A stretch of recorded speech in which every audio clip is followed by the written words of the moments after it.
Hey everyone, how's it going? Cloud here, and welcome to my guide on part 7 of the Recipe for Disaster quest. This sub-quest is focused on freeing Skrach Uglogwee. So this guide is on a particular sub-quest of the Recipe for Disaster series. If you haven't started this quest off, you'll need to do part 1, which is assisting the cook's quest, which you'll find in the video description below. So you must make sure you've completed that first part before you're able to do this sub-quest. Also, if you'd like to see a full list of the requirements that you need to complete all of Recipe for Disaster, including all the sub-quests, you'll also find that in the part 1 video as well. But for the purpose of this guide, in this video I'll only be listing the requirements and items you need to complete this particular part of the Recipe for Disaster quest. So, to start this sub-quest on freeing Skrach Uglogwee, you need to have the following requirements. So you must have completed the very beginning part of Recipe for Disaster, which is the Another Cook's quest. You also need to have completed Cook's Assistant and Big Chompy Bird Hunting. You also need level 41 cooking and level 20 firemaking. That's it for the requirements. Now onto the items. You'll need any hatchet apart from a blessed hatchet. The toolbolt one does not work, so you need to have a physical one in your inventory. You also need one raw chompy. Now if you don't burn the food, only one will be needed. If not, you'll require more. One ball of wool, one iron spit, a normal set of logs, a tinderbox, but the one in your tool belt does work. Ogre bellows, which I can show you where to obtain during the quest, so don't worry if you haven't kept them from Big Chompy Bird Hunting. You'll also need an ogre bow and ogre arrows. I would buy them from the Grand Exchange as they sell quite well on there. So that's it for the requirements and items. Now onto the quest starting points. So as always, we are in the Lumbridge Castle kitchen banquet hall, whatever you want to call it, where obviously all the sub-quests are taking place. And to start this one off, you want to inspect Skrach Uglogwee to find out how to free him. So Gypsy Alice will tell you that you can unfreeze him if you feed him a jubbly chompy bird. She suggests doubtfully that Rantz in Feldip Hills may be able to help. Using your own cooked jubbly will not work. So we're going to head to Feldip Hills. Now the quickest way to get there is if you teleport to the Yanil Lodestone via the Lodestone network.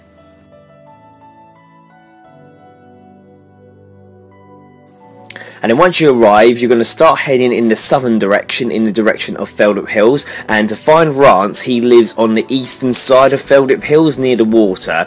You'll be able to look for him just outside the cave in the northeastern part of the mini-map. But just watch where I'm going and I'll lead you there. So when you find Rantz, talk to him and he'll tell you that Skrach likes jubbly chompy, but says before he will help you, he wants to travel to Karamja to make some type of potion, and he will tell you to meet him southeast of his cave.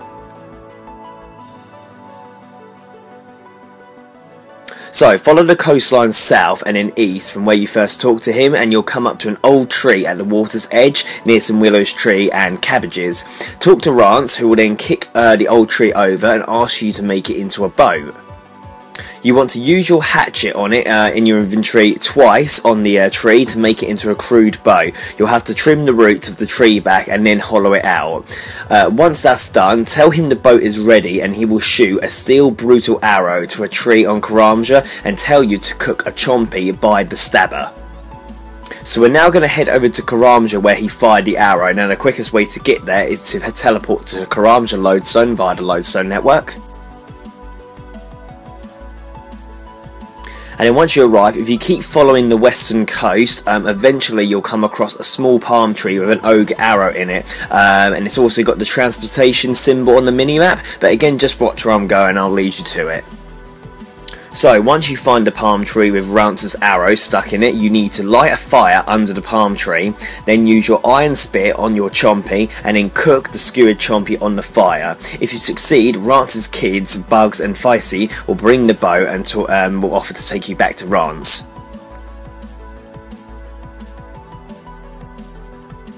So once you're back, talk to Rantz again and he'll tell you to make a balloon tow to use as bait. Now first of all you need to obtain some ogre bellows and fill them with swamp bubbles. Now if you already have the ogre bellows with you, that's all fine, you don't need to do this little bit. If you don't, in order to obtain the ogre bellows, you're going to head to the cave near where Rantz was when we first spoke to him. Obviously not near this bit where his cave is. If you then go inside the cave, in one of the corners you'll see a chest with a rock on it, and you should remember this from Big Chompy Bird Hunting. If you remove the rock, you'll then open the chest to obtain the ogre bellows.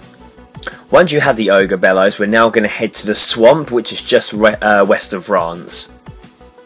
So what you want to do first is fill your Ogre bellows with the swamp bubbles. You should be able to either use the Ogre bellows on the swamp itself, or you should see some bubbles that you can just click to do it.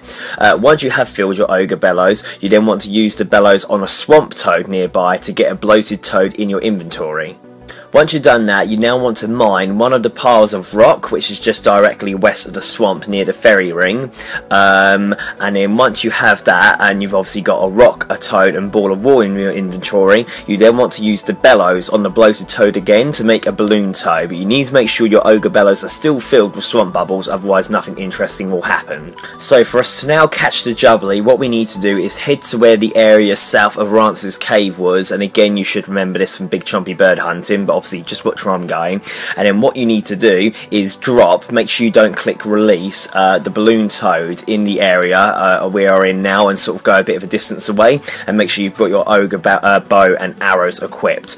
With any luck, the level 16 jubbly will appear, and you'll then be able to shoot it in order to obtain the meat. If it doesn't happen to appear and your balloon sort of disperses, you'll get your ball of wool back, but you'll need to get another rock, and you'll need to inflate a toad the same way you've done again and retry. But hopefully the jubbly appears for you pretty quick. Obviously don't worry if it takes a little while, as you'll notice for me, even though I've sped up the footage a tiny bit, I was waiting for a fair while for one to appear. Once you have killed it with your Ogre bow, you want to pluck it like you would a chompy bird and then take the meat, and then what you need to do is go and cook it on Rantz's spit, which is just outside his cave. Now just know it is possible to burn the jubbly meat, so you may have to re-obtain another one if that happens.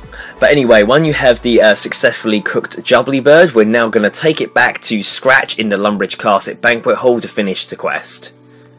So once you're back in the Lumbridge Castle Banquet Hall, give the jubbly to Skrach, and Gypsy Aris will teleport him to safely, and you'll come up, congratulations, you have freed Skrach Bone Crusher Uglogwee. You're awarded 1 quest point, 1500 woodcutting, cooking, crafting and ranging experience, the ability to use the boat trip to travel between Karamja and Feldip Hills. You'll have further access to the colour enhancer's chest, and you'll also have the ability to hunt jubblies.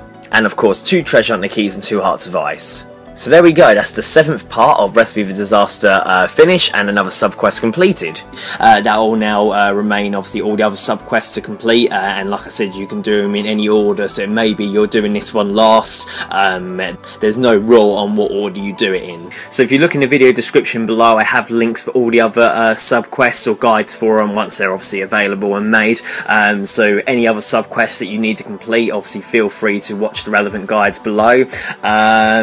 But obviously with this particular subquest, if you do run into any problems at all, then feel free to leave a comment in the comment section below, and I'll help you out as best I can. But if not, thank you for watching. Please make sure you like, favourite, comment, subscribe, and don't forget to share with your friends. Cheers guys, and I'll see you in another part of Recipe for Disaster. Bye for now.